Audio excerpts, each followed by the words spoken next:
Hi friends. My guest this week is Rory Sutherland, the Vice Chairman of Ogilvy Advertising. Now, before most podcasts start, there's a little bit of foreplay backwards and forwards between myself and the guest, catching up and talking about what we're going to talk about and stuff like that.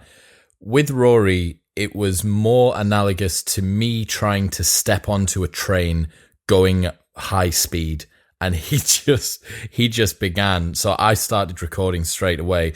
Also, Rory had a British gas technician come round to sort out his boiler partway through. So you will go through the adventure that is Rory's boiler, plus all of the amazing things that we spoke about today. He is an absolute master of behavioural economics and the psychology of advertising. Anyone who has ever bought anything in a shop should listen to this podcast. I'm not going to pontificate anymore because it's just fantastic. Enjoy.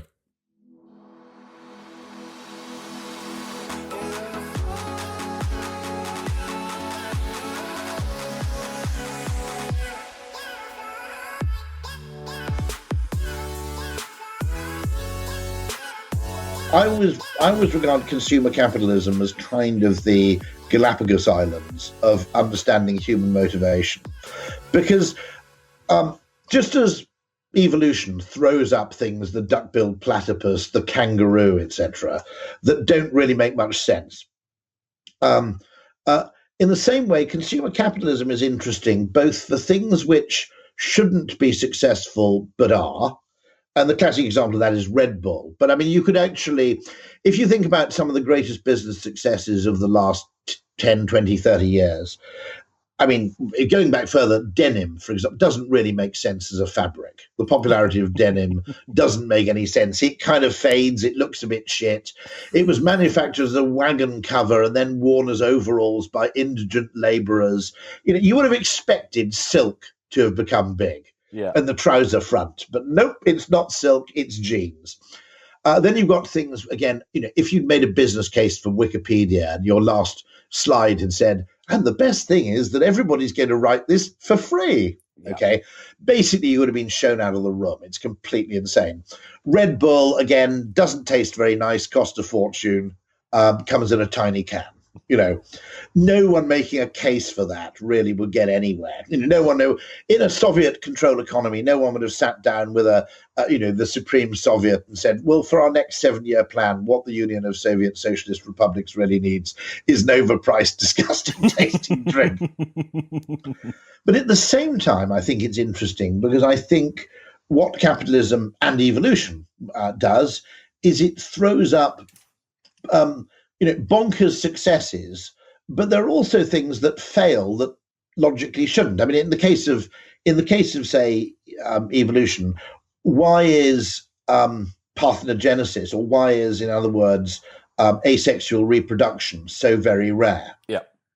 Because if you want to replicate 100% of your genes, simply splitting into two you would think is a pretty cool system. Well, this sex stuff is. Well, you only need one of you, right? Yeah, exactly, and off you go.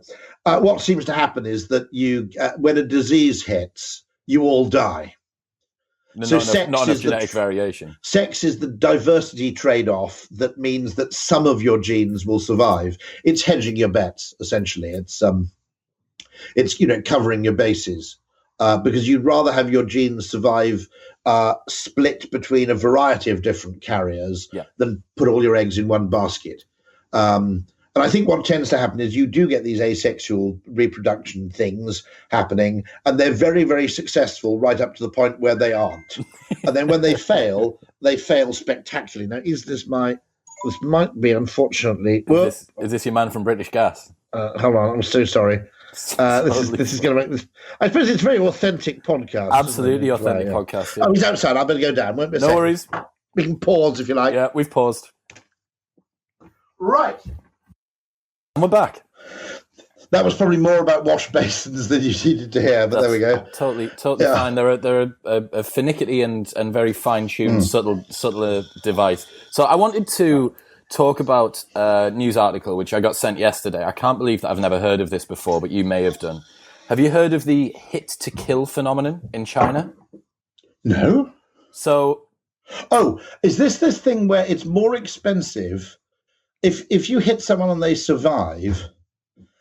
It's more expensive because you get sued. essentially, yeah. So if you hit a person in China in the car, you have to pay the medical bills for a lifetime. But if you kill them, you only pay once, like a burial fee.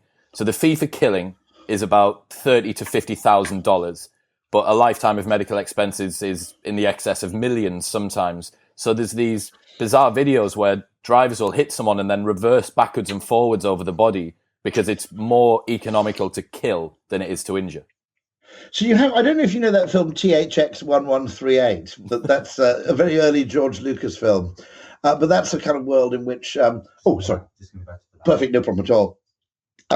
In which, the whole of the world is kind of controlled by accountants.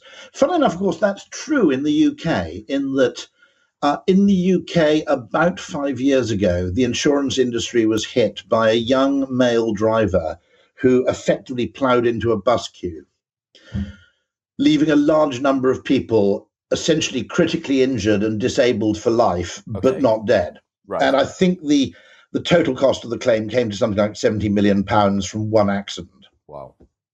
Now, someone in the insurance industry admitted to me, they said that we would have been considerably better off if he'd actually killed them all.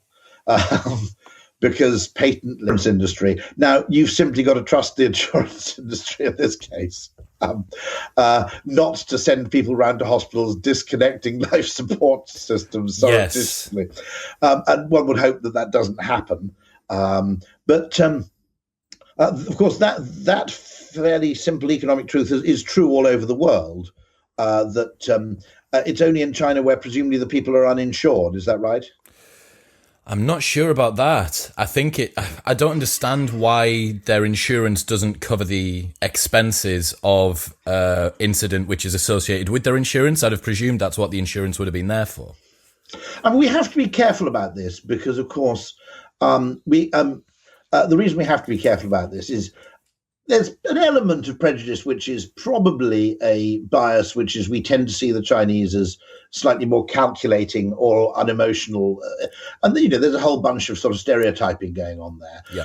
We've also got to remember that, of course, the proliferation of, I think the Russians probably are pretty shit drivers, but my impression of Russian driving skills isn't helped by the fact that dash cams are much more common in the Soviet Union, or were historically, or in Russia rather, than they are in the West, and therefore a disproportionate number of those videos on YouTube showing people driving in a bonkers fashion, or trashing supercars, or driving out in front of trains. Yeah, a disproportionate number of those are going to be Russian, simply because in Russia it seems to be that having a dash cam standard fitting is just a standard fitting.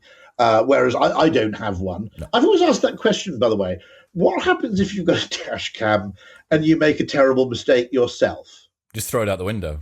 You throw it out the window, or trash it, or drive over it. Oh yeah, unfortunately the dash cam which logged the footage of me crashing into someone was destroyed in the crash as I crashed into someone.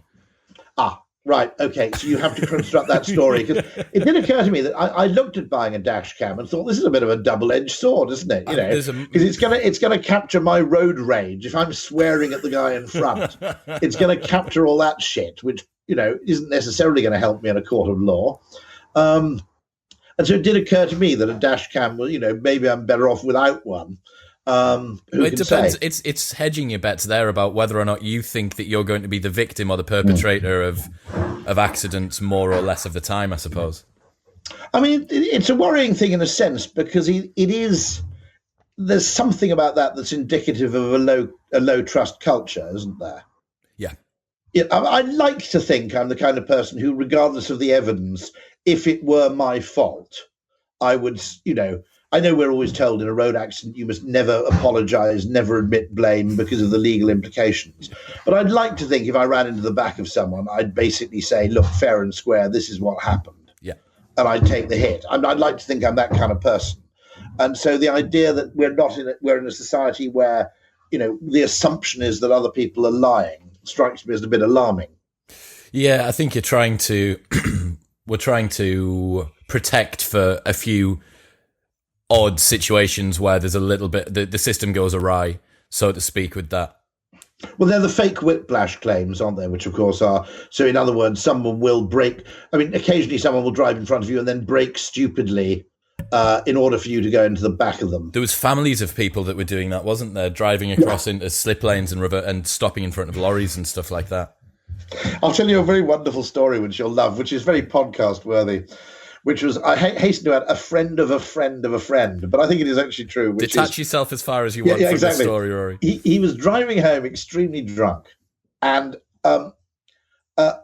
drove onto a large roundabout on his way home and realised that he'd overshot and missed the turn. Now, you'd think the beauty of a roundabout to a sober person is that if you miss your turning, you can simply go round again.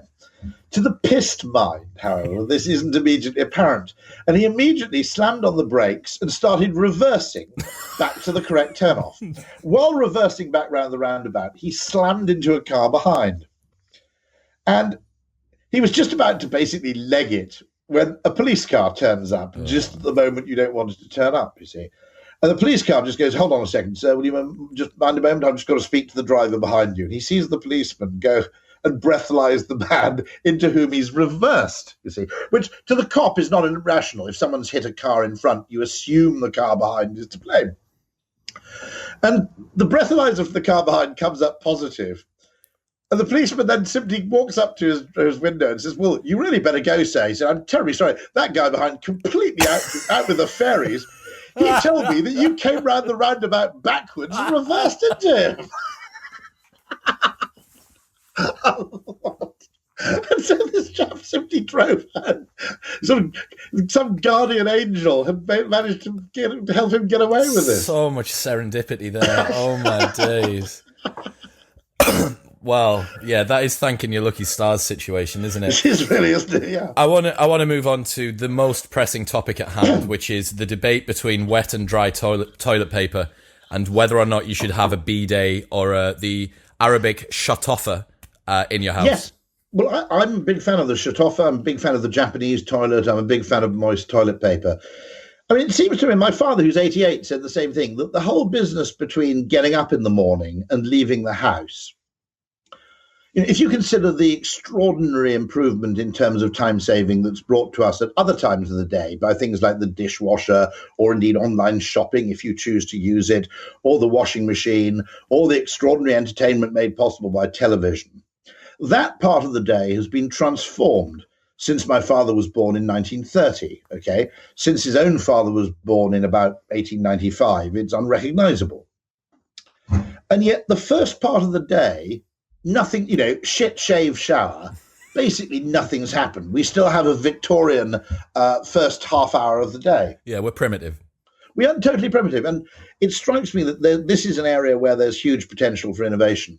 But the reason moist toilet paper also fascinates me, because it's one of those things, and the immediate parallel is what we're doing now, which is video conferencing. It's one of those technologies which should be big, but isn't. And it seems very strange to compare moist lavatory paper with video conferencing. What we're doing right now, yeah. But both of them, you can make a fantastic logical case for, okay? So I make the case for moist lavatory paper. How come our anus is the only part of the body which we think it's adequate to clean with dry paper? I'm entirely with the Islamic world on this one. I'm with the Japanese on it, because you wouldn't go out into your garden with some fairly harmless earth, potting some plants, and you'd come in and go, "Oh, look, I've got mud on my hands. Let me rub them very vigorously with some A4 printer paper to remove the mud." You'd kind of use water, wouldn't you? Okay? And the fact that we in the West, who consider ourselves so advanced, clean our rectums with dry paper is ridiculous. Okay, you can just about excuse people who I suppose who do it first thing in the morning and then have a shower or a bath. You could say, okay, that's something. But I mean, at least that Arabic tube thing is at least a nod in the right direction. I found it a bit weird that you occasionally get them. I was in a prison in Qatar, long story, but they have the tube, but they don't have any toilet paper, which is a bit weird. I'd have both. Well, the problem that I've found, so Yusuf, who is one of the co-hosts of the show, he recently purchased his first property, and one of the mandatory things that he had to have ahead of a washer-dryer combo was a shot-offer in his... I agree with him. In his bathroom. But the problem is that it's right next to the boiler, so the water pressure that comes out, if you're not able to hold sufficient anal tone and ring tension, you end up accidentally giving yourself an enema with your own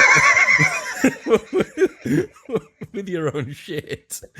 Oh God! So some colonic irrigation through reverse. Yeah, in reverse. You're putting it back in. Oh my God! Of course. Oh my God.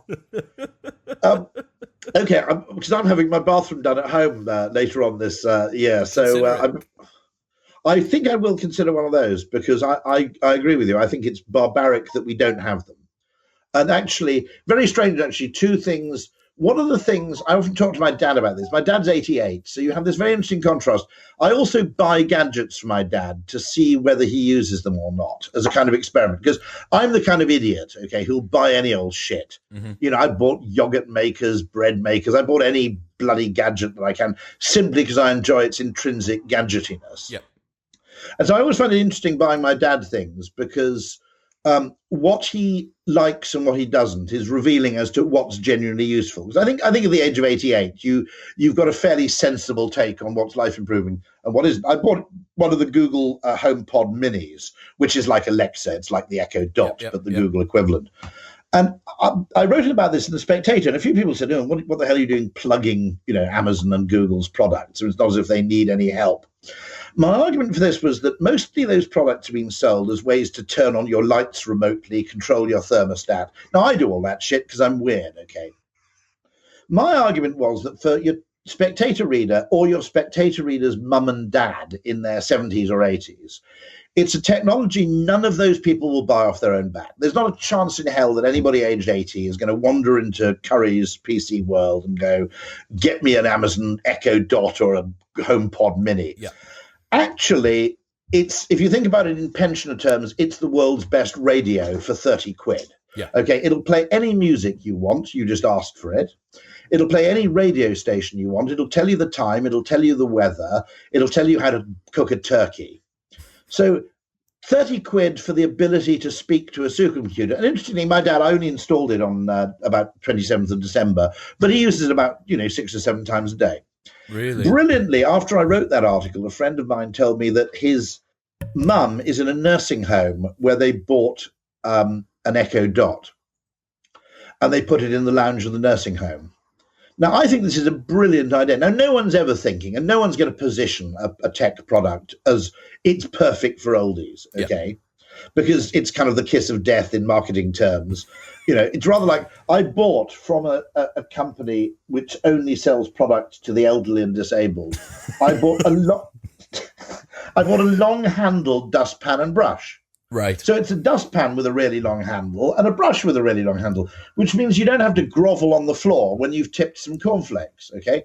Now, it's a brilliant product for the disabled, but it's also a pretty brilliant product for anybody who isn't disabled. Yeah, it's the fact that it's not sexy, isn't it? That's the problem. No, I know. Actually, this is one of the most interesting questions in tech, which is how come we put a man on the moon before we thought of putting wheels on luggage? I mean, genuinely, if you think of the level of genius required, okay, between those two enterprises, yep. It was literally long after we'd had Tranquility Base, etc. Someone thought, well, this luggage stuff, actually, most of the weight could actually be borne by the floor, and using a wheel, which is not an unfamiliar invention. Now, okay, I'm sure that what's happened partly is that sideline tech like skateboard inline wheels became more and more affordable as a byproduct, perhaps, of skateboarding or something of that kind. Yeah.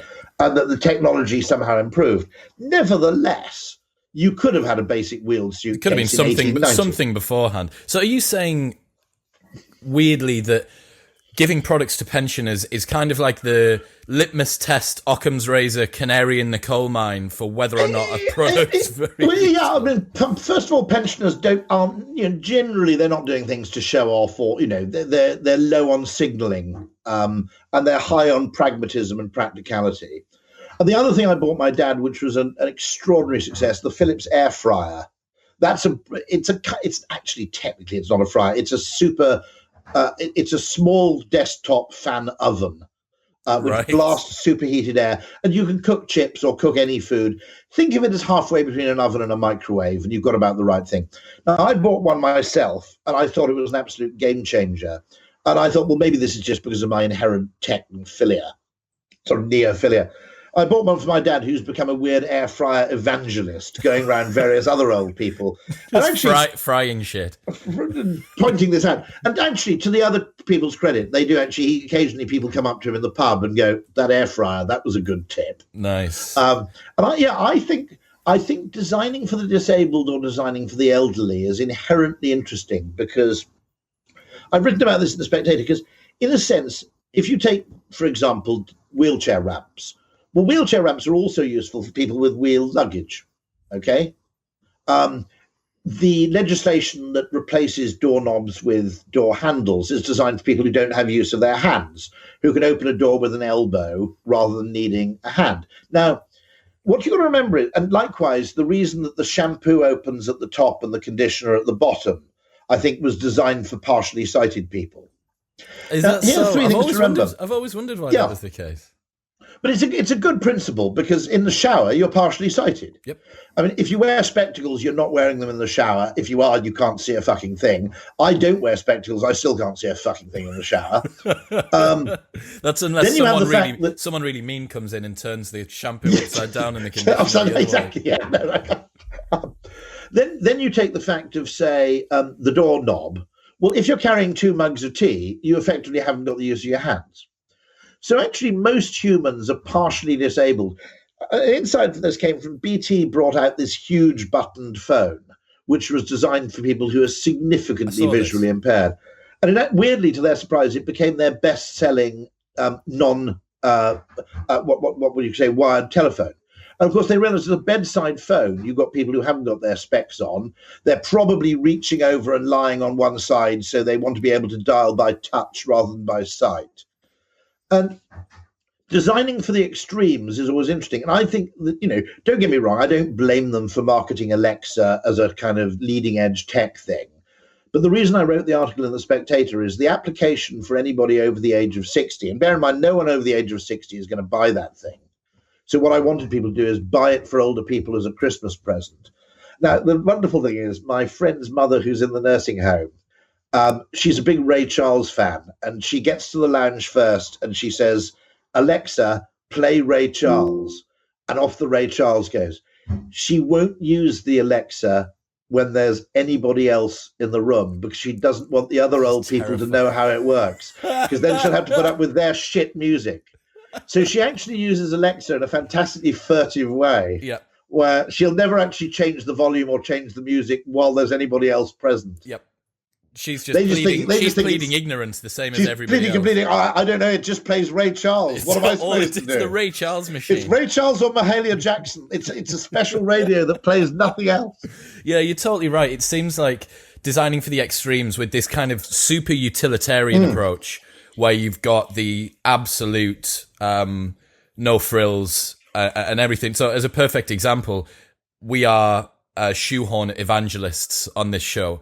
Anyone who doesn't have a shoehorn is losing thumb skin at a rate that is completely destructive. Or fucking your shoes by scuffing them as you put them in. Absolutely. No, I totally agree with you on that. The shoehorn is, again, and actually the long-handled dustpan and brush, which I bought from a disabled supplies place, that, again, is obviously every dustpan and brush should be like that. Yeah. And so there's an interesting question, which is, there's a wider question here, which is, are things which are easy sort of stigmatized or devalued?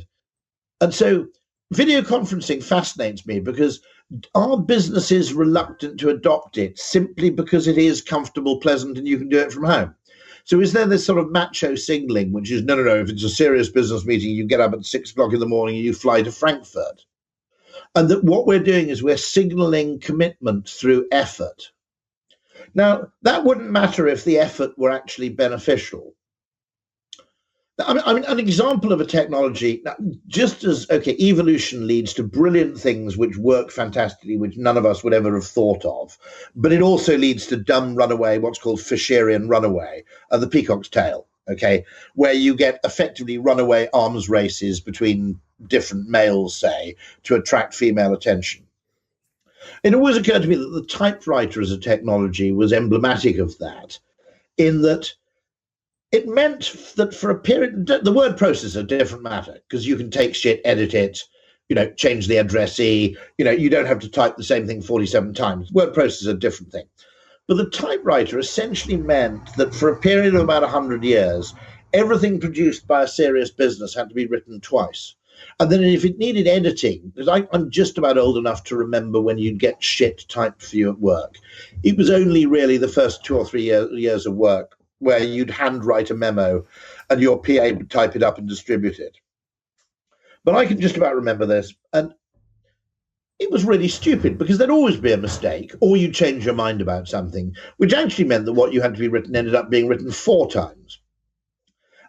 Older Ogilvy people have told me that you had to, basically, if you're a young person at Ogilvy in the 1960s and 70s, you had to spend about 2 or 3 hours a week as a kind of Terry Thomas in the typing pool.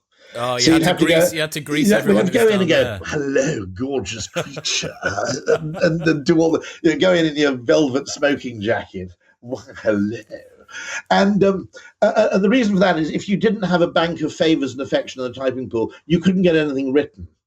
And so you were more or less ineffectual at your job. You had to, everything you did was a favour trade. Now, senior people could just go, I need these 7 things typed out. But if you were junior, you're put at the bottom of the pile. So your only chance of escaping obscurity was by essentially doing the Leslie Phillips act. Bringing in the donuts and the scented candles and all that sort of stuff. Exactly. Yeah. And it must have led to extraordinary, in a sense. And now the advantage of that, of course, over email was that the only shit that got out was important because you actually had to burn some favors to get it produced. Whereas under email, any idiot can basically generate huge amounts of work for somebody else without any cost to themselves. Everyone who's listening will know that, right? The amount of disinformation that we get. I mean, that email would be an example of one of those. So where tech goes wrong, I think, is a really interesting question because it's similar to where evolution goes right. Inventiveness, extraordinary kind of extraordinary inventiveness and an unbelievable way to solve problems laterally and through unexpected sources. But the downside is that we can essentially become embroiled in utterly senseless competition. And I think email is a case where it feels like work and therefore we assume it's productive. But okay, we're doing this as a video conference. Okay, now, if this podcast were recorded with us speaking at the speed we could type, with pauses of a couple of hours in between responses. So my next sentence would be: imagine if you. Now, you wouldn't have any listeners. It'd be painfully slow. But when we're typing, we're not conscious of the contrast between the speed of typing and the speed of speech. So we think, I'm typing quite fast here, I'm really being productive. Now, despite the fact that email exchange that takes place... Oh, sorry, have you finished? I've just got to go do some paperwork. I'll be back. Paperwork, fantastic. I won't be long, yeah.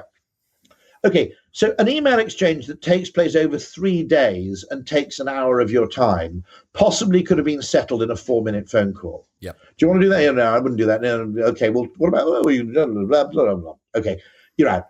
But weirdly, when we're engaged in that 3-day long, hour and a half's time crafting the emails back and forth, we're not conscious of the relative inefficiency. In the same way that we're not conscious of the fact that the Victoria line's much faster than other tube lines. And I don't know if you knew this, but the Central line and the Victoria line are pretty fast. The Jubilee line's fast. Northern line's pretty. Circle line's fucking, that's continental drift, basically. But nobody notices how fast the Victoria line is because the time between stations is about the same. What you don't realize is the distance between stations is much, much further apart. So actually, you're really wellying it on the Victoria line for significant periods of time. Yeah. But our consciousness doesn't tell us that. And I'd weirdly spent, oh God, don't even go there. I'd spent 30 years of getting to Euston Station, not realizing that if you go to Victoria and get on the Victoria line, you get to Euston in about 8 minutes. I mean, it's teleportation compared to the other routes. And So I always find this really interesting. I mean, A, that where human perception lets us down, B, where what we invest our time and attention on in terms of innovation can be extraordinarily counterproductive. And as I said, I mean, I would say what we should have done is we should have announced the Alexa as, for all elderly people living alone, this is one of the best things to happen in 10 years. Yeah. And yet nobody's mentioned that. Okay, they're all going, you can turn your lights on. Well, yeah, you can do that at a switch. By the way, great story about light switches. And this is another fascinating thing about how technology works. The first electric lights mimicked the first gas lights in that the switch was beside the light. You may remember American Standard lamps often have that thing you turn at the top. And it seems a bit weird to us. But that's actually a skeuomorphic mimic of how you turn a gas light on or off, by twisting a little flange. Okay. Fantastic term. Flange. Right. Christ. And so the first electric lights in America, you'd wander into the center of the room, reach up towards the bulb, turn a knob, and the light would come on. People, oh, brilliant, it's electric.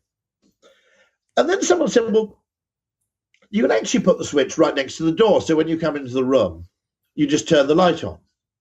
Now, you'd think people would go, fuck, why didn't we think of that? Okay, but they didn't. They went one completely unnecessary luxury. So they went on for 10 or 20 years basically bumping into furniture in the dark, trying to find the light. Because this seemed to them, at the time, a completely unnecessary indulgence. It's this odd artifact of what's already existed. What's already exists. So I've already solved that problem. So therefore, in my mind, it isn't a problem because, and it's really fascinating. You can actually find, and I was looking at this the other day, I looked on Google Images for ads for electricity. Now, you're going to be saying, if you ever moved to a house, okay, which wasn't on the electrical grid, right? Basically, day one, you go, okay, the first thing we've got to do is we've got to get this wired for electricity. I'm not even, the idea that you'd have a salesman come out and explain to you why it was a good idea, okay? The idea that this guy would have to come around and go, well, the great advantage of having electricity is, you go, what the fuck are you talking about? Yeah, exactly. Right? Mate, can you just please put the wires in? Can you just please put the wires in, yeah. right? But of course, in the early days, you actually needed to do this. And it's fascinating because you can see these ads. And as a copywriter myself, I can imagine myself writing exactly the same shit. Okay. So it's an ad, I think, by the Dublin Corporation encouraging people to get electricity in their homes. And one of the great things it does is it says, well, Maureen, with my new electric kettle, okay, now, I can simply flick it on. I don't need to light the stove and it produces hot water. Now, and the copywriter then goes on to imagine two possible consumer benefits from this that none of us have ever adopted. He says, so first of all, when I'm having tea with you, I don't leave the kettle on the stove. I have it on the table between us. So if we need to top up the pot, I don't even need to get up from the table. Okay? Yep. And every night I take my kettle upstairs to bed so I can have a cup of tea in the bedroom. Okay. Now, the fascinating thing there is they make both of them are true. Two benefits of having an electric kettle is, one, you can make tea in any room of the house, okay?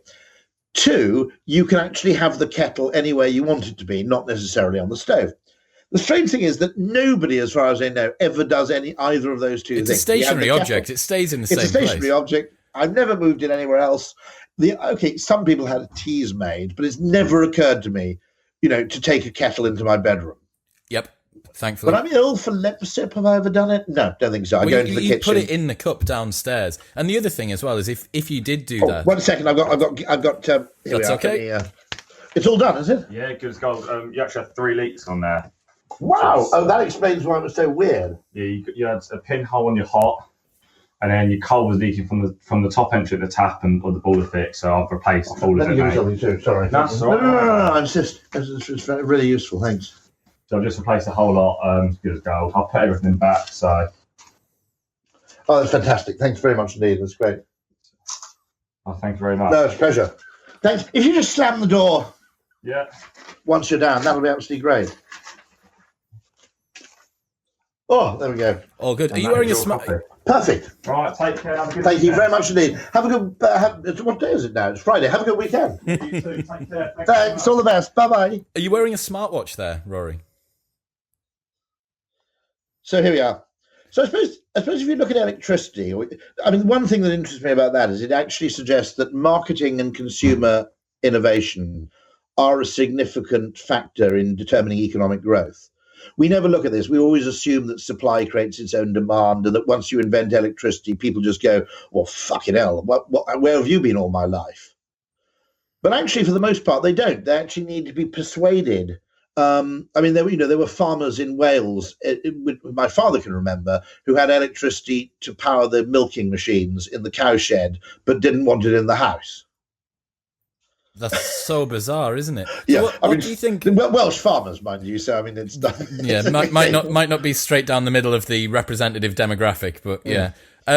What do you think this says about the value of advertisers then? Because I know you've got a very interesting analogy you use about alchemy, which I absolutely love.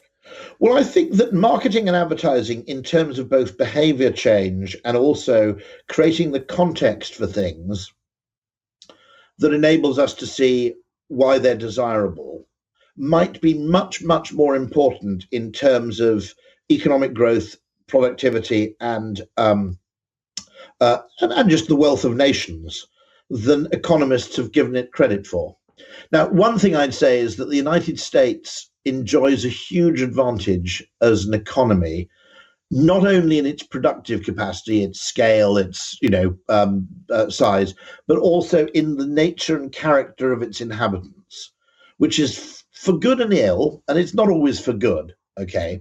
But Americans are, if we're being cynical European and a bit snooty, they're a bit credulous, and some, oh, wow, look at it. Greg Proops used to do a fantastic comedy routine about this, which is, the American at Disneyland versus the Brit, and you see a giant 8-foot mouse, and the American's going, "Hey, gee, kids, do you see that? Like, he really does live here." And then there's the British dad who sort of looks around and there's a 6-foot mouse. Oh, for fuck's sake. Yeah, exactly. Mate, have you got nothing better to be doing? Have you got nothing better to do? Exactly, And so the American belief that life is capable of continuous improvement, which I have to say, most of the nice things that have happened in cynical Europe have probably happened on the back of that American night.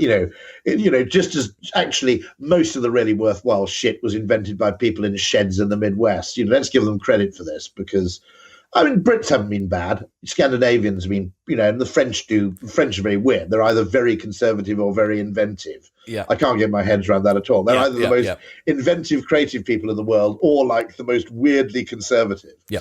And both, I guess. But actually, what is it? 50% of the innovations that actually make life pleasant and livable and easy, have probably come from the US in some shape or form.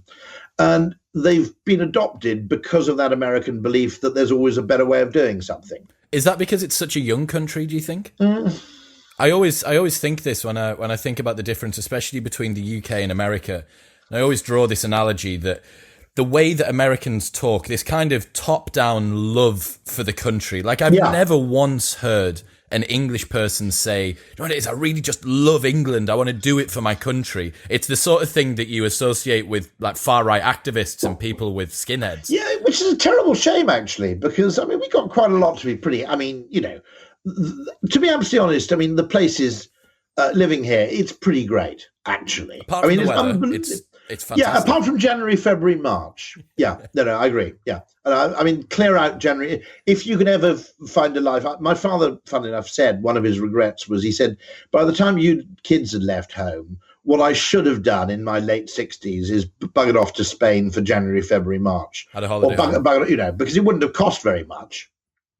Turn the heating off at home, And, those are the three worst bits. Mind you, a hell of a lot of the world has that. Chicago is beautiful in spring and autumn. New Yorkers are convinced they have a great climate, but actually it's too fucking cold in the winter and it's too fucking hot in the summer. And when there's a heat wave or a cold snap in New York, it's unlivable, whereas London rarely does that, Yeah. Whereas, there are places which have a pretty perfect climate. I guess, the Canary Islands or Madeira. LA is pretty good, isn't it? Chile, apparently, has a fantastic climate. But yeah, there's this kind of propensity towards accusing things of being a shit, which is so... It's almost like British people take pride in it. to a degree. Like they're more patriotic about the fact that they think everything is shit than they are about their own country. Well, I seriously worry about this, and it's a weird one, because if you look at all these statistics, which everybody believes, which is essentially all the gains have gone to the richest X%, okay? And essentially the middle class have become completely trapped in a kind of income trap where they're earning no more than their parents were. Now, the interesting thing about this narrative is that according at least to Russ Roberts, it's actually not true. Now, let me just explain this in a second. One, it's perfectly possible to have a society where everybody's getting richer, but where every decile of the population is getting poorer, provided people are moving from poorer deciles to richer deciles. Now, part of the reason they're more poorer people is there are more students who are poor, and there are more immigrants who tend to be poorer when they start, not necessarily when they end. And there are more retired people. Then household composition is smaller as well. Divorce has affected things. Smaller numbers of people per household changes the whole balance of things. But actually, if you look at what's called panel data, which is the same people researched over time, actually the people who start off poorest are very likely to become quite a bit richer. And the people who start off richer over a period of 10, 20 years are quite likely to drop out of that top decile. Really? So the idea that there's no social mobility, if you look, now the only perspective that we care about, because I'm not an aggregate decile of the population, okay, I don't, and the only thing we really care about is my life getting better? And for most people, except actually the richest who tend to get a bit poorer, for most people who start off poor, so students, for example, are notionally poor, but they don't think of themselves as poor in the same way that maybe retired people don't, because they see themselves as investing in their future. It's a byproduct of that particular area of their life, that particular period of their life, right? Yeah, and it's something you do in order to become richer later on. That's the logic behind it. Whether it's overblown, that's a totally separate debate. Whether actually further education has become a bit of a peacock's tail, a kind of credentialist arms race, I think is probably true to a degree. But I'll park that for now because it's a whole separate discussion. I think it's become a bit. I think that you now get people who go, well, if I want to get a really good job, it's not enough to have a degree. I've got to have an MPhil. PhD, yeah. You need a fucking PhD. I'm kind of going, for fuck's sake, actually, you'll learn more in a job. Part of the thing that annoys me is the implicit insult that when you're at an institution of higher education, you're learning loads. And the second you go into a job, you become some sort of slack-jawed, mouth-breathing moron who never learns anything. I went to Cambridge for 3 years. I then spent 3 years at Ogilvy working with people like Drayton Bird and Steve Harrison, and, extraordinary kind of creative people and advertising people. I learned just as much in those 3 years at Ogilvy as I did at university. And it's a bit of the idea that somehow you need to be spending all your time acquiring these credentials strikes me as a pretty dubious. I'd agree. I couldn't agree more. When I went to university, I sat next to my business partner in my first ever seminar. Sat down next to him, complained about the fact that I was skint, and from then we started working together. And 12 years later, I've still not been able to get rid of him. But he'll be listening. I'll receive a pay cut for that because he's the one that controls the accounts as well. So what you do, by the way, is I've just read about this in this group detained in Dubai. You move to Dubai, and then you get him to sign checks, right? And then you cancel the check, so he gets sent to jail. Fantastic. Yes. There you go. So that's I've got rid of him. You've got to move to Dubai, yeah. Darren, so you get him to sign a few checks, which then you refuse to honour as the partner. And then he gets banged up in jail and you take over the company. Apparently it works every time.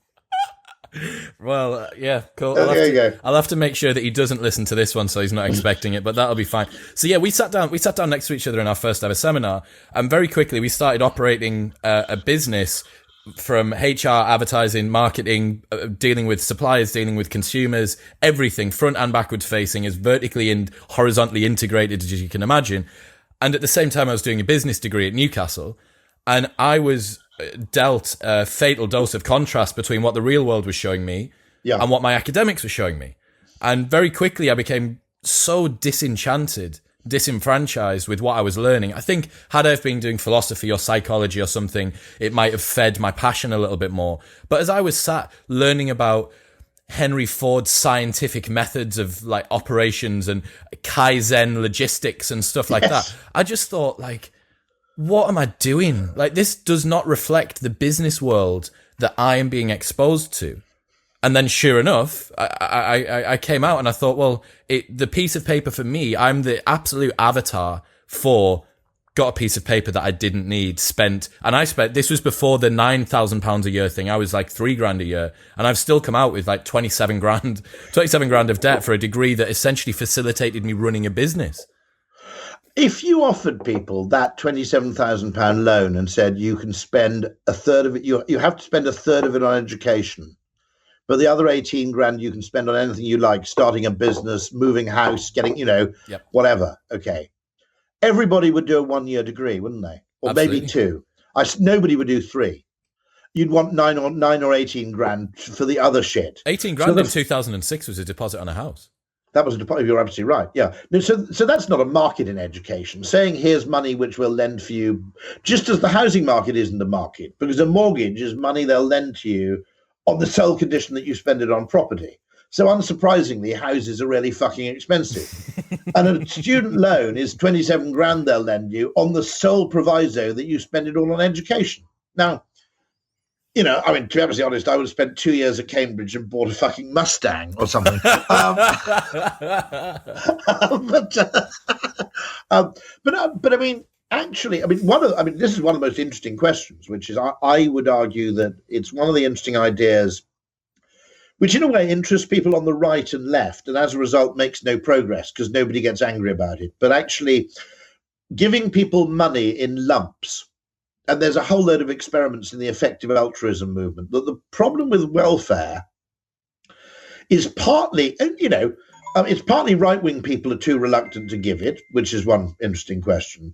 But left-wing people tend to have this view that if you give people a large sum of money, they'll immediately get pissed. Now, what's interesting in all the experiments where you give people not regular small... Now, if you give me 100 quid a month, what really improves my life when I've got 100 quid a month? Let's say I've got £40 of discretionary income a month. What improves my life the most? Answer, beer and cigarettes, right? Because if I've only got £40 a month of discretionary income, the best way of improving my life is to get pissed with my friends and to have a tap. On the highest immediate return. Yeah. Immediate return, it's fantastic. Now, if you give people 3 grand, they start asking different questions.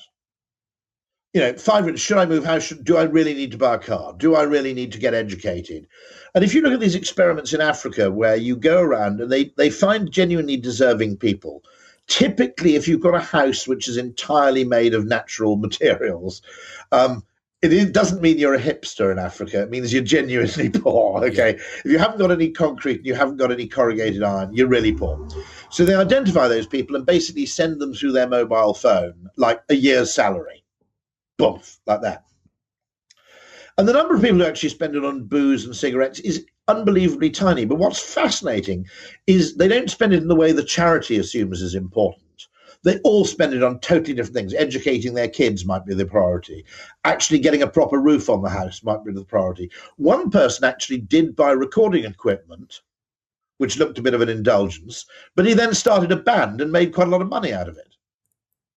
And so there's some really interesting questions about welfare, which is the right tend to disapprove of it. The left tend to do it in a really patronizing way. And actually, if you say, look, and to some extent, right-wing people are in favour of this because they go, well, if the bastards want to get pissed, it's their own fucking fault, right? And so right-wing people may be a bit, actually, although for the worst of reasons, they may actually be right here, which is saying, actually, if everybody at the beginning of their life, I had an inheritance from an aunt of 1,000 quid when I was, I was 20-something, okay? Now, it sounds a bit ridiculous now. It was, at the time, it was life-changing, knowing you had 1,000 quid in the bank, which if you needed it, you could spend it. And then later on, another aunt died, and I had about 20, okay? And that basically enabled me to get a deposit on a flat, enabled me to furnish the flat, enabled me to... Now, a huge amount of my present property wealth is probably predicated on that 20,000 quid, which enabled me to get started a bit earlier. Yeah. And so I'm starting to wonder, should the student loan be available for anything? And you say, okay, you've got to spend 1 year of it in further education. If you spend £18,000 and you want to start a cafe or you want to start a business, and by the way, one thing about small businesses I think we ought to mention more is that, okay, there are areas where the business needs to be big. I don't want my broadband to be provided by a bloke down the pub. Okay, I get that. But small business activity adds an enormous amount to the well-being of communities. Why do you think? Every time a shop opens, a cafe opens, it more or less defines what's a successful, thriving community. Actually, one of the things, are you in Newcastle now, or are you in Manchester? Newcastle still. Now, interestingly, what I find interesting when you travel to other British cities is there are the cities that did really well in the kind of early part of the century. And Newcastle's probably one of them, isn't it, actually? I mean, you go there. Sheffield's another one. You come out of the station. I went to Sheffield in 1987, and we missed the last train, and we said to our host, where's the best place to stay overnight? Sheffield. And he replied, Leeds. And,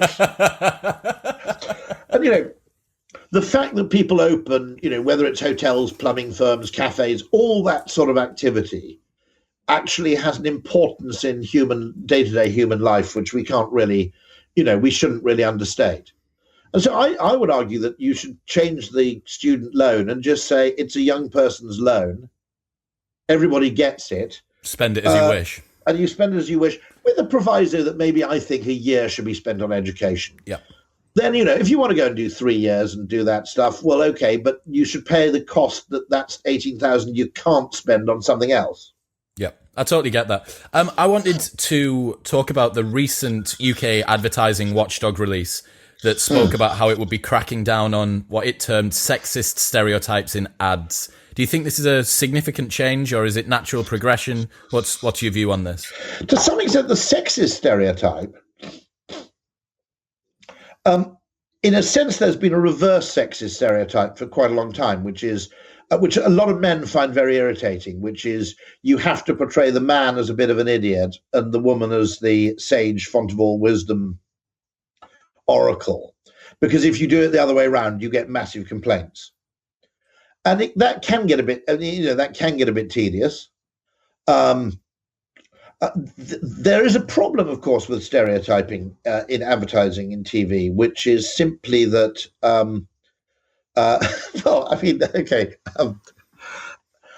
if you only have 30 seconds, there is an element where when you've got 30 seconds or 60 seconds to tell a story, to some extent you have to rely on tropes, because things which are odd,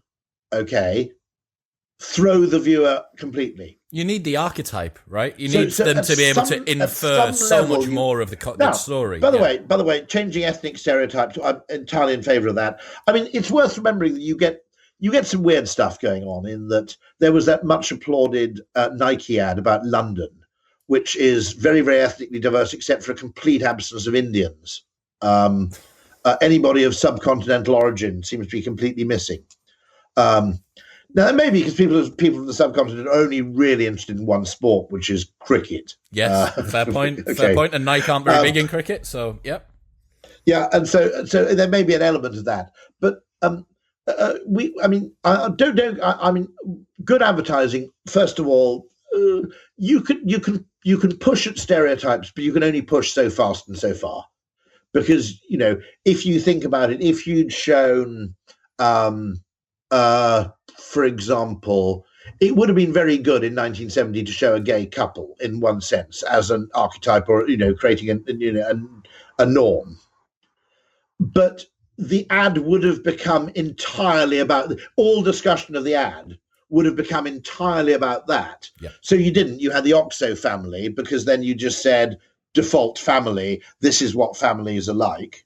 Okay, and then the centrality of OXO was communicated in a way that would have been much more difficult if you'd set out to be an absolute. I mean, Okay, you could have made Goodfellas not using, for example, Italian Americans or Sicilians. Yep. Okay, but using, I don't know, Latvians, right?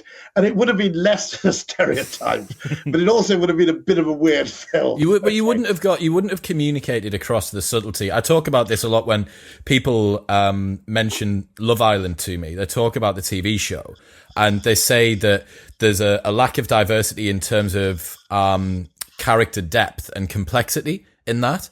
And I'm like, look, you've got 45 minutes of 14 people's 24-hour periods.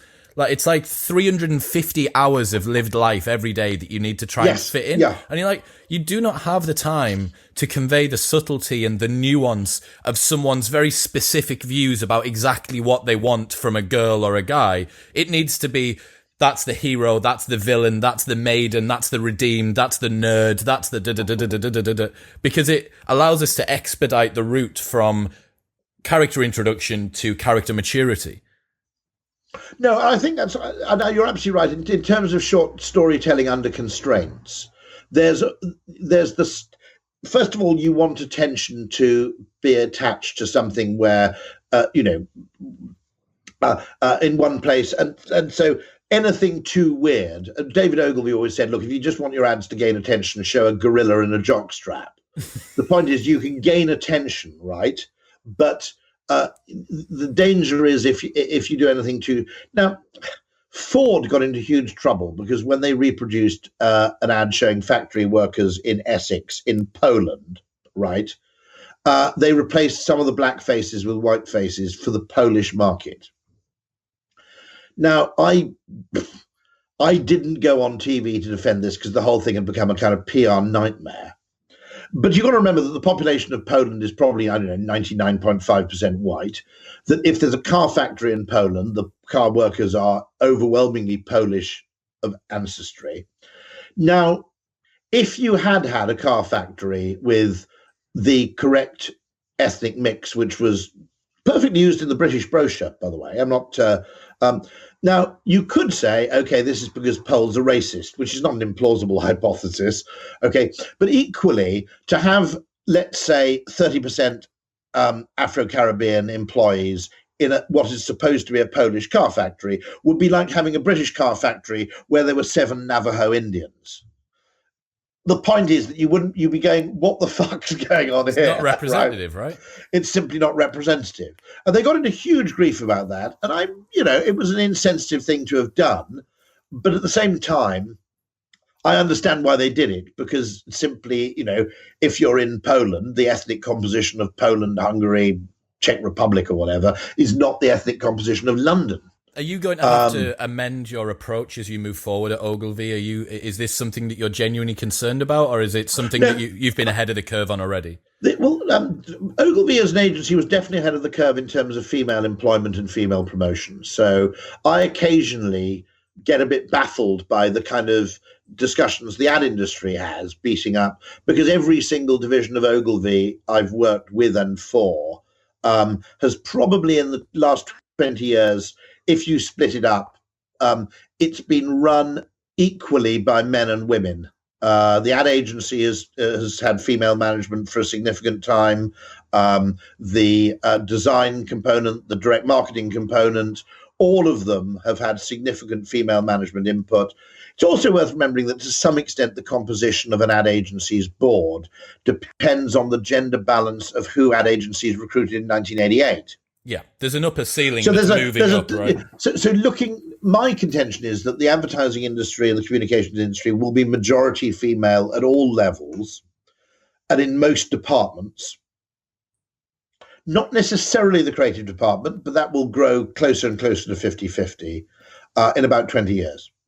Account management, planning, most of these disciplines will become majority female in a certain length of time. Creative department's slightly odd because what some creatives have said to me is if you recruited from art colleges, it tended to be guys who went to do the advertising course and women went to fine art and design or fashion. So you might have had a fashion department at an art college which was disproportionately female, and you might have had an ad department which was just disproportionately male.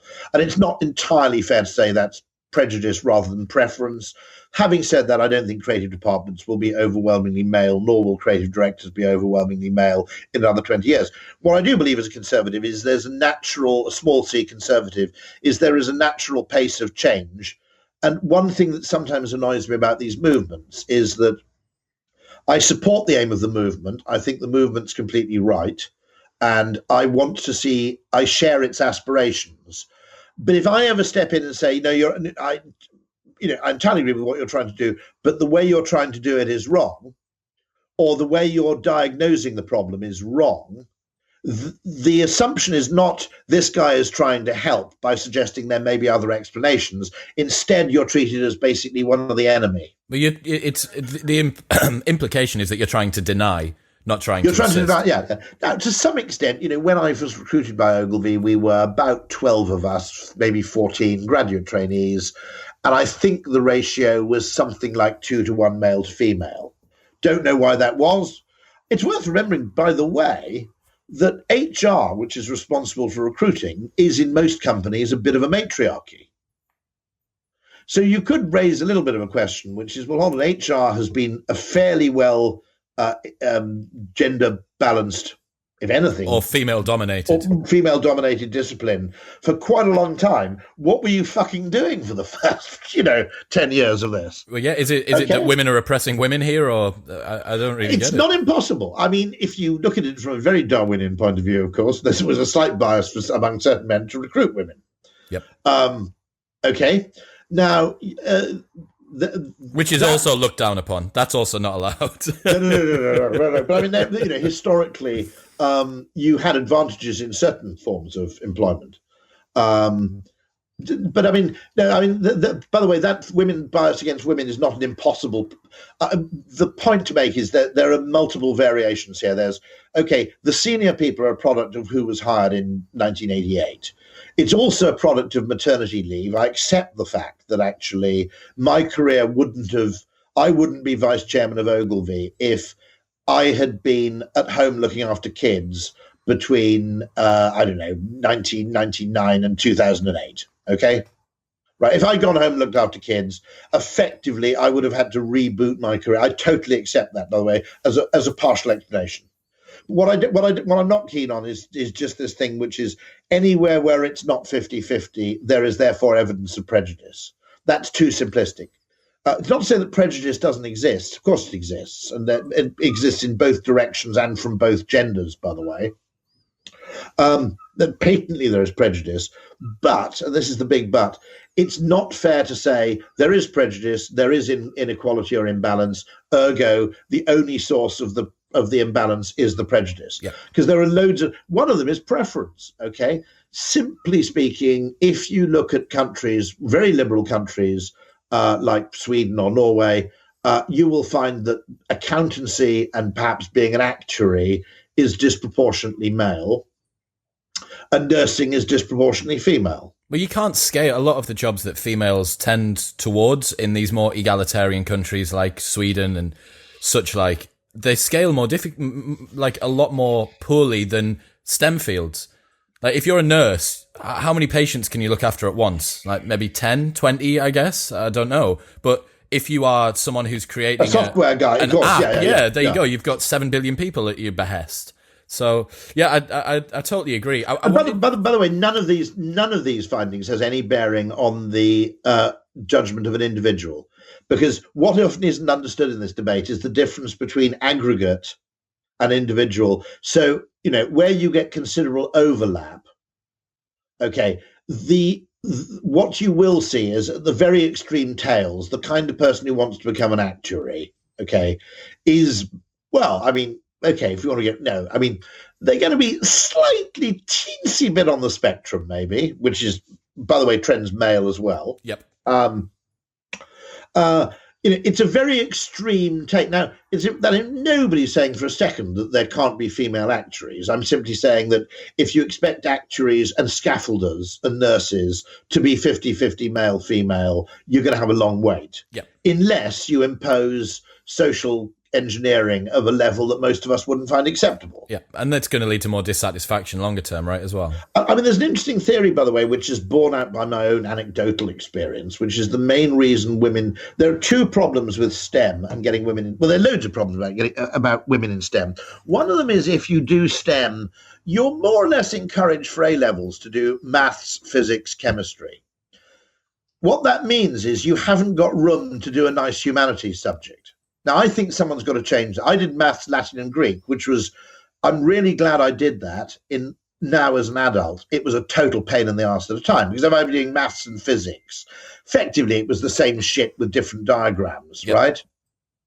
Whereas I had to go from, reading Homer to then, I don't know, students' tea distribution or whatever it was. Okay, my memory's hazy on that one. And it was a bit of a mind fuck.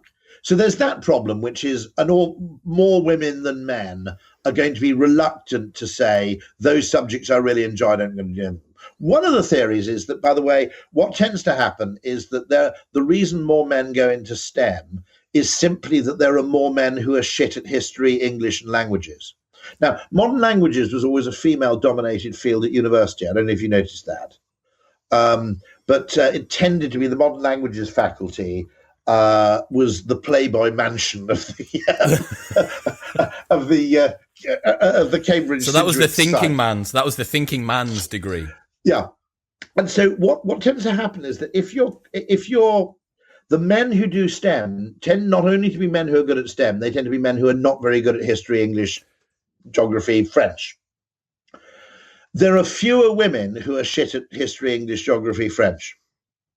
Therefore, fewer women do STEM because men who are good at both tend to do art subjects as well. Yep, because it's less competitive. Because and more fun. Yep. So interestingly, my brother was okay at history, English and stuff. Didn't like it that much. He's an astrophysicist. He went and did a totally STEM career. His contemporary, who was equally good at both, in other words, he acted in the theatre. And, he was, really keen actor. He actually went off and did history, even though he was equally good, really, at maths. Yep. Maybe not quite as good as my brother, but he was very good at maths. He was very good at history. He did history. My brother was very good at maths. He was quite good at history. He did maths. Yep. Now, what you'll tend to find is that if women are more naturally strong in humanities fields, and therefore there's less need for them to find a subject of study where their weakness doesn't apply. Yep. And STEM is a fantastic escape for someone who basically goes, I hate writing essays, but I love solving quadratic equations. Fine, that's me all over. Yeah, exactly. Yeah. So I wanted to ask what your thoughts are on the future of the attention economy and whether or not people are going to continue to give away their attention and their data so readily. It's very interesting. On data, I'm completely messed up because it's with my attitude to data. It's a bit like the attitude I have towards whether what my children do on the internet, and that was always the problem. Which is, look, I can either police them to within an inch of their lives, or I can just trust them. There doesn't seem to be a very easy middle ground that doesn't involve a huge amount of work. Do you see what I mean? So either I basically go and say to my kids, look, if you see anything in the internet that disturbs you, or if there's a bloke being a bit pervy and weird, let me know, and I'm going to trust you. Otherwise, go and look at what you like, which is what I more or less did. Or you do this thing, which I often think backfires, by the way, which is you police every minute of their use. You put, every single safeguard on their bloody internet access, which simply means they go around to their friend's house and look at Pornhub, as far as I can see. It tends those people whose parents the children I notice whose parents are most protective are also the most devious. Yeah, it just drives it underground. It kind of drives it. Yeah, did you see? There was a recent New York Times article saying that Silicon Valley tech workers make sure that their children's nannies keep them away from all technology. And that some of these nannies get sacked if they come home and find that their child says, I played on an iPad today, or I did this, that, and the other, which says an awful lot, like the same as... Steve Jobs wouldn't let his kids have iPads. Well, yeah. I think. It's the same theory as drug dealers don't use their own supply, right? Which I think is super interesting. So what do you think about the attention economy then as we move forward? How's that going to work? So the data question, I think, is sometimes overblown, actually, in that the idea that this is the new oil. The data question is assumed to be absolutely vital when it's actually sometimes useful, sometimes useless. I think that a large number of people in tech, and indeed a large number of people in advertising and marketing, have misunderstood how marketing works, and they've tried to turn it into an efficiency game. And I think a large reason why marketing works is precisely because it's inefficient. The costly signaling, in other words, the fact that you're talking to a large group of people simultaneously through media which are perceived to be expensive, using celebrities or creative talent or filmmaking skills or storytelling skills which are in short supply and therefore seen as scarce and valuable, is what actually gives advertising its meaning.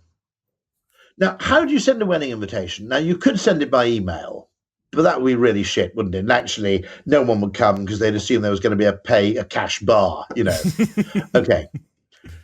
In order to send a wedding invitation that says, I'm committed to this partnership, you can throw money at it, which is, full page ad in Vogue. Okay. It's gilt-edged wedding invitation printed on hard card with engraved curly type. I've got one on my fridge, which has come with a fridge magnet that's got a heart, and it's made on wood, and it's engraved. Brilliant. That's brilliant. Yeah, okay. Now, you throw a stack of money at that, and you do it conventionally, and everybody goes, this is a serious wedding. Right? No one's not turning up to that wedding, are they? When they've got the fridge magnet. Yeah, exactly. You could use craft and effort, which you could make something by hand. You could use humor, which is another scarce commodity. You could produce an email newsletter that was really, really funny. But what you couldn't do is just email the parents of Florinda so-and-so, request the pleasure of your company, blah, blah, at the marriage of their daughter so-and-so to Mr. Dave, whatever it is, okay? You can't just send that as an email. The meaning actually resides not in the textual informational component. This isn't really information theory. This is signaling theory, and they're different things. And the obsession with data is all about how can we make this message really efficient. But in a way, there can be really clever, efficient messages, and I don't dispute that that's part of what advertising is about. But the real way you build trust in a brand is to make it famous in an expensive way. Yeah. Do you think that this is people avoiding doing the hard thing, which is the very, very creative copywriting, which is the subtle and nuanced approach to delivering a message to the market and stuff like that, and focusing instead on this slightly more kind of spectrum side use of the data, where it's what frequency, what open rate, what particular kind of, et cetera, et cetera? I think Silicon Valley sees everything as an efficiency game. It sees everything as a time and money optimization problem. And it's now straying into fields where that doesn't apply. Don't get me wrong, in things like manufacturing and, in certain areas, the correlation between efficiency and effectiveness is pretty high. Economists aren't totally insane about this, but in various things, marketing, military strategy would be another one. There are quite a few areas of life where actually the asymmetry between the sender and the receiver, or the attacker and the defender, the informational asymmetry requires you to do things which are irrational. And it's very interesting. There was a case where a man basically tried to murder his wife by tampering with her parachute. I don't know if you saw this. No. He was an ex-military guy. And weirdly, he nearly got away with it because she wouldn't testify against him. And they thought, what the hell? He wasn't allowed to approach her. He was obviously under a kind of order. How on earth did he get to her and persuade her not to testify? And they found that he'd written songs, love songs, patently addressed to her, and placed them on YouTube, and somehow got her to watch them. Right. Now, why that strikes me as fascinating, okay, is if he'd simply emailed her and said, I'm innocent, I'm innocent, I'm innocent, it wouldn't have worked. Yep. Okay? Right, if you tried to use reason. Let's say you had no money, but you had a lot of musical talent, and you wanted to send out a great wedding invitation, you could record a fantastic song about your wedding or your love for your future bride. Yep. And you could post it on YouTube, and you could email the guests an invitation to watch it. Okay? Obviously, you'd have to make it a kind of a private YouTube channel, otherwise you get thousands of gate crashers. Yep. But that would be equivalent, because it's costly in terms of money, cost in terms of effort, in terms of talent. Poetry is in a sense more costly prose. Yeah. Poetry means more than prose because it's harder to write. And in the same way, this effort to make everything efficient is a bit like trying to take, Keats and rewrite it in prose. Yeah. And I think it's a fundamental mistake.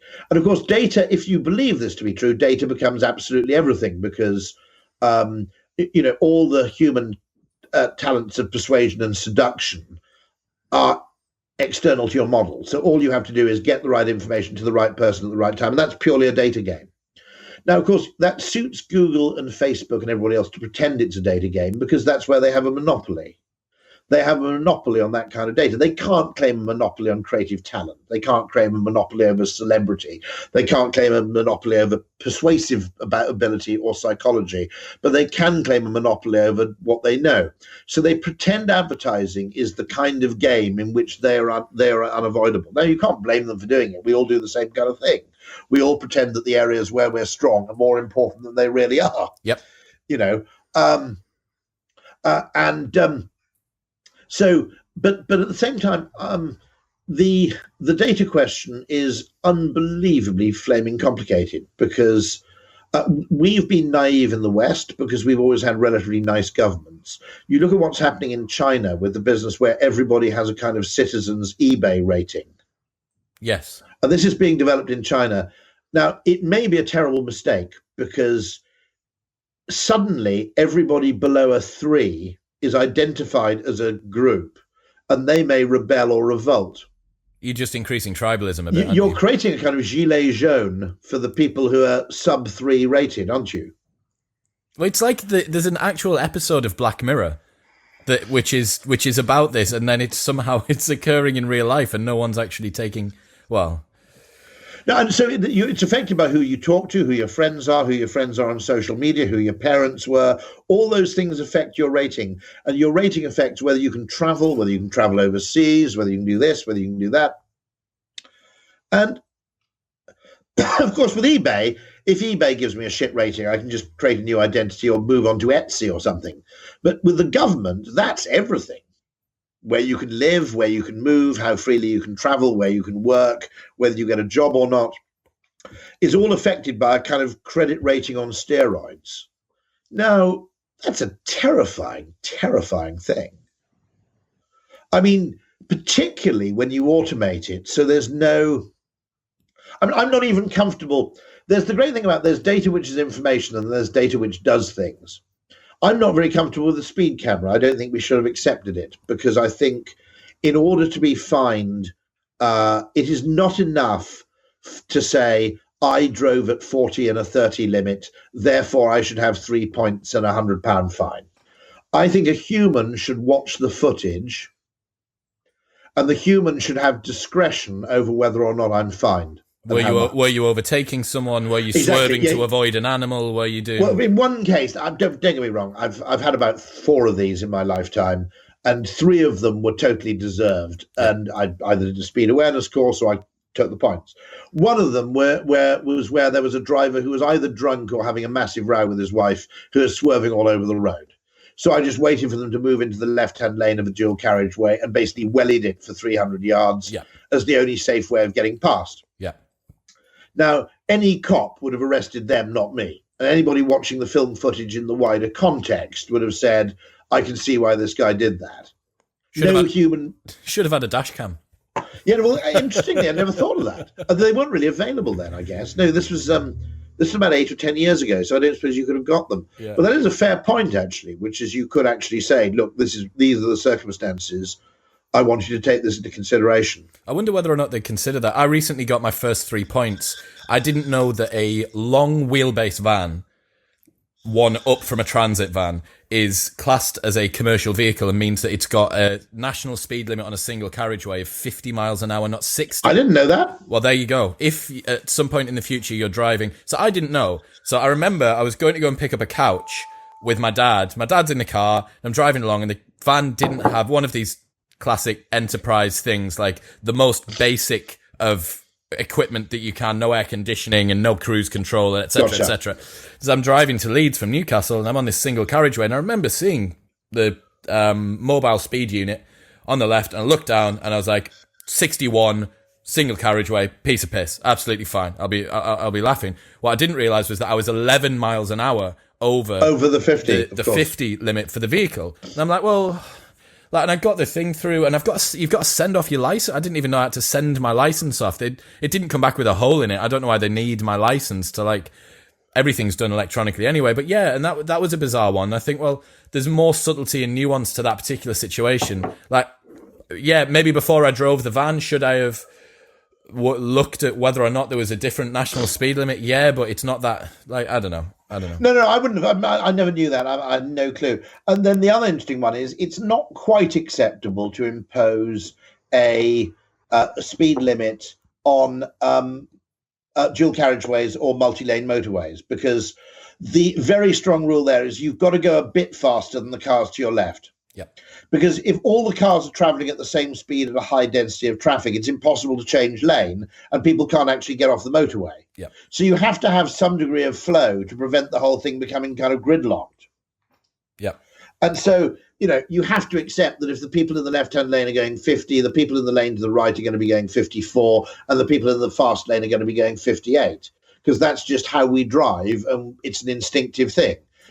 Americans aren't like that. They have a different way of driving. They'll sit on an interstate side by side for half an hour. Yeah, at the same speed. And then they'll also weave in and out of each other as well. They'll weave in and out. They'll undertake a bit. Yeah. And also, of course, it's worth remembering in America, parts of the American West, it's 15 miles between intersections. It's a totally different mode of driving anyway. Yeah. And so no, that's an interesting question, which is, so in the Chinese case, there's the question of context. You could end up being marked down for talking to these suspicious foreign spies when all they were doing is asking directions to some tourist site. I want a coffee. Where's good for a coffee around here? Yeah, exactly. Yeah. And so the ability to actually get yourself out by saying, okay, explain, I can explain this, suddenly becomes totally impossible. And in a way, a really bad bureaucracy and automation will naturally lead to bureaucracy is worse than a tyranny in a way. Yeah, because it's automated. It's totally automated, and your ability to actually get anything expunged is more or less impossible. Yeah, well, even in a tyranny, at least the tyrannical... There's a tyrant. He's a human. The tyrannical notion is...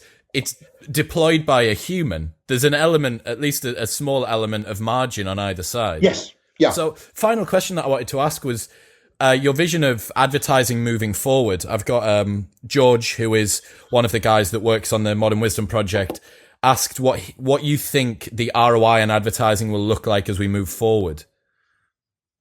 The skills required won't go away, and I don't think they're nearly as different as the digital people are trying to pretend they are. Now, bear in mind, young people and digital people have a vested interest in pretending that everything's changed and everything old is dead, because it effectively means they can occupy the top jobs because the experience of people older than them has suddenly become worthless. And there's I can't blame young people for going with that gig in a way, because it's a very good story to tell. It's kind of plausible. However, I think that there are some really interesting questions to be asked about advertising, which is how do you do costly signaling in a digital medium? Which is a really interesting question. In other words, we've got the digital equivalent of yellow pages. And we've done that very well. And Google is to some extent Google plus Amazon, whatever, we've done digital yellow pages. Facebook is arguably, the digital sort of AT&T, but we haven't got the digital equivalent really of the back page of Vogue. Now, maybe there are things like, you actually create a Netflix series. But what's the digital equivalent of sponsoring the Olympics, taking the back page of Vogue? Now, for small businesses, by the way, I want to make an important caveat here. there's a difference when consumers ask how costly your wedding invitation is, right? They're also subconsciously factoring in how rich they think you are or know you are. Now, if you're worth, 10 million quid and you send the invitation out on photocopier paper, that's much, much weirder than if you're getting married as a student and you send the invitation out on photocopier paper. Now, it's worth remembering that my local, funnily enough, I just went to the opening of the Deal Pier Kitchen, which is the new cafe at the end of Deal Pier. And it's two young people in their 20s who've opened it. And they post on Facebook and they post their menu and they ask for suggestions for what other breakfast dishes might be attractive. Kidgery, I think, would be a good one. Anyway. By doing that, bear in mind, you don't have to do it. It involves a certain amount of effort. I get it. You're busy running a restaurant. The fact that a pub or a cafe or a restaurant posts on Facebook regularly and is keen to promote itself on social media or Instagram or whatever is to some extent a form of effortful, costly signaling. That isn't really true if you're Nestle or Coca-Cola. Okay? Yeah. Because the difference is if a student buys his fiancée a 500 quid engagement ring, it's costly signaling. If Rupert Murdoch does, it isn't. Yeah. And so we've got to remember that the cost is also proportionate to our perceived cost in terms of discretionary effort, what you might call discretionary effort or expense. And as I said, I think Facebook's a very, very good local advertising vehicle. I follow every single pub, cafe, whatever, and I'm impressed by the ones who make an effort to do this really well. But that isn't the same if you're, Giorgio Armani or if you're Nestle or if you're Coca-Cola. You need a different canvas in order to display discretionary cost. I get that. I think what's particularly interesting for me looking at the internet marketing world and what I get exposed to a lot of the time is that this moving slightly back to the discussion about data, there's this obsession with getting the data right as opposed to necessarily making the message resonate with the audience. It's that the very specific kind of Russell Brunson click funnel, if you use this kind of copy with a countdown timer, then you've retargeted them with an upsell in 3 days via email. Then if they don't click through on that, then you follow this particular thing down.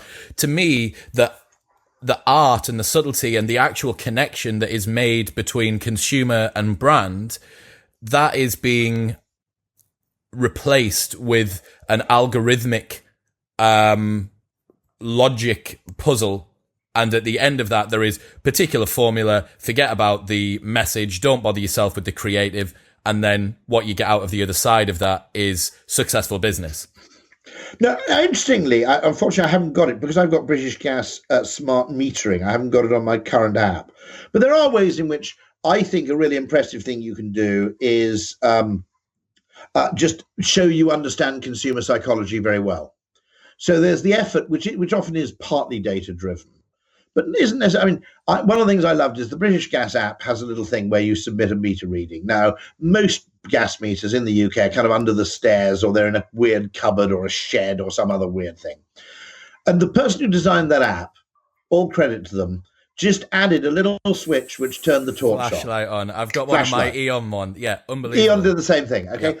Now that sort of thing is just really smart and lovely because it shows we didn't have to do this. No one would ever go, fucking thing didn't even add a torch. What a load of shit, right? Okay. No one in research would have said it would help if you had a torch.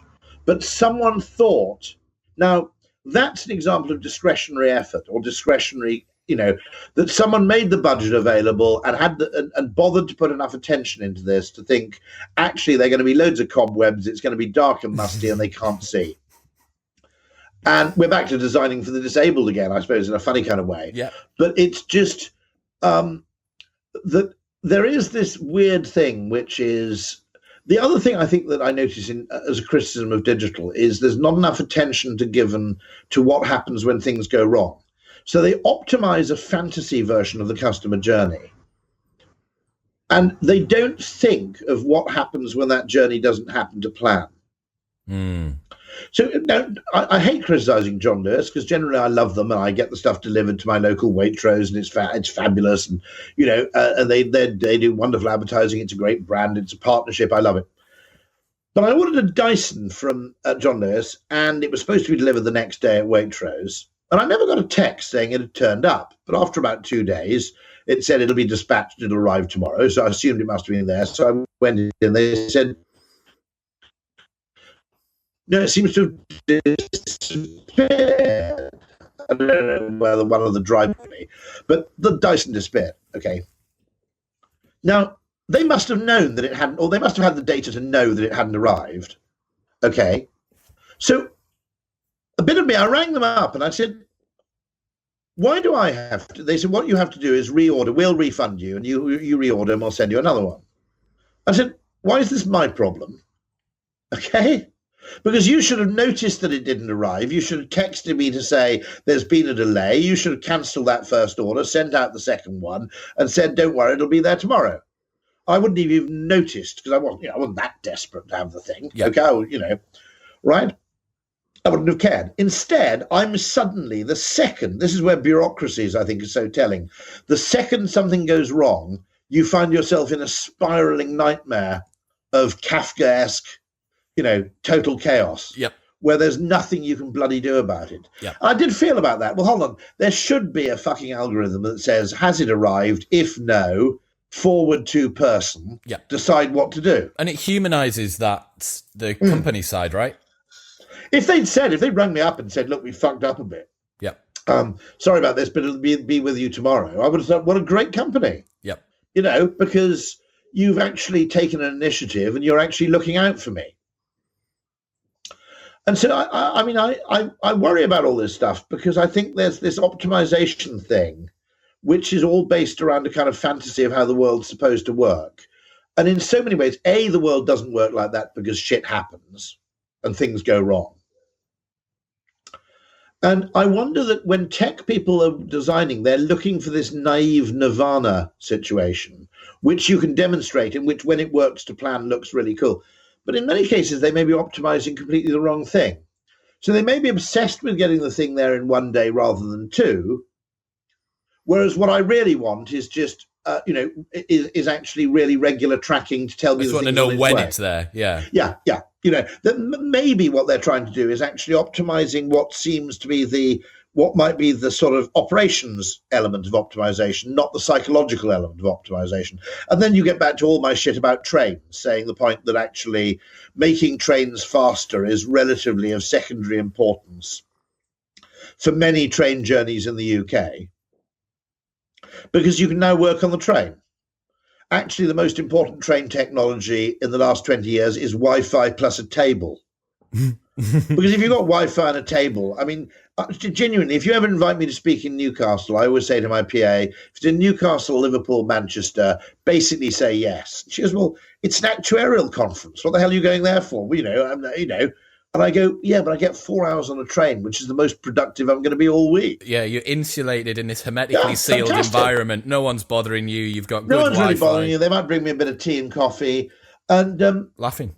And so what's so interesting is that, to some extent, every time you attach these kind of rational metrics to what you're trying to do, you pay a very large creative opportunity cost, because maybe the thing you really need to optimize isn't actually numerically expressible. It's not a metric. It's a feeling.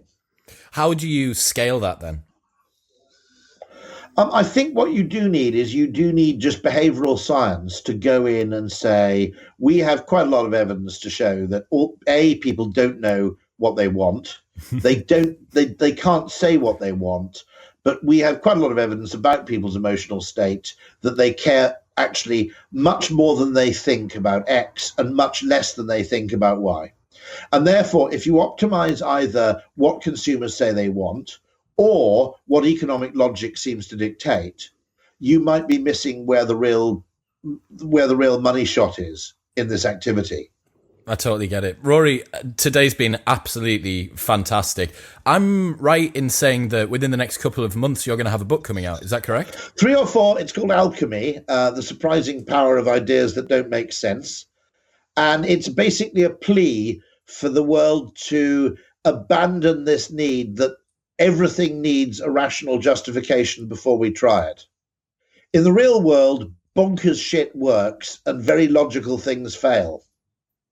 Fantastic. And we've just got to face up to that. Well, I think we've got a good list of them that we've gone through today. So hopefully, if I can get hold of you around about when the book comes out, I'd love to have you back on again. I'm sure that lots of the listeners will have absolutely enjoyed today's episode. I really appreciate your time. It's been a pleasure speaking to you. And next time you're in London, or next time I'm maybe in Newcastle on one of these train trips, I'd love to catch up. Absolutely. It's been fantastic. Rory, thank you so much for your time. It's been a pleasure. Thanks very much indeed.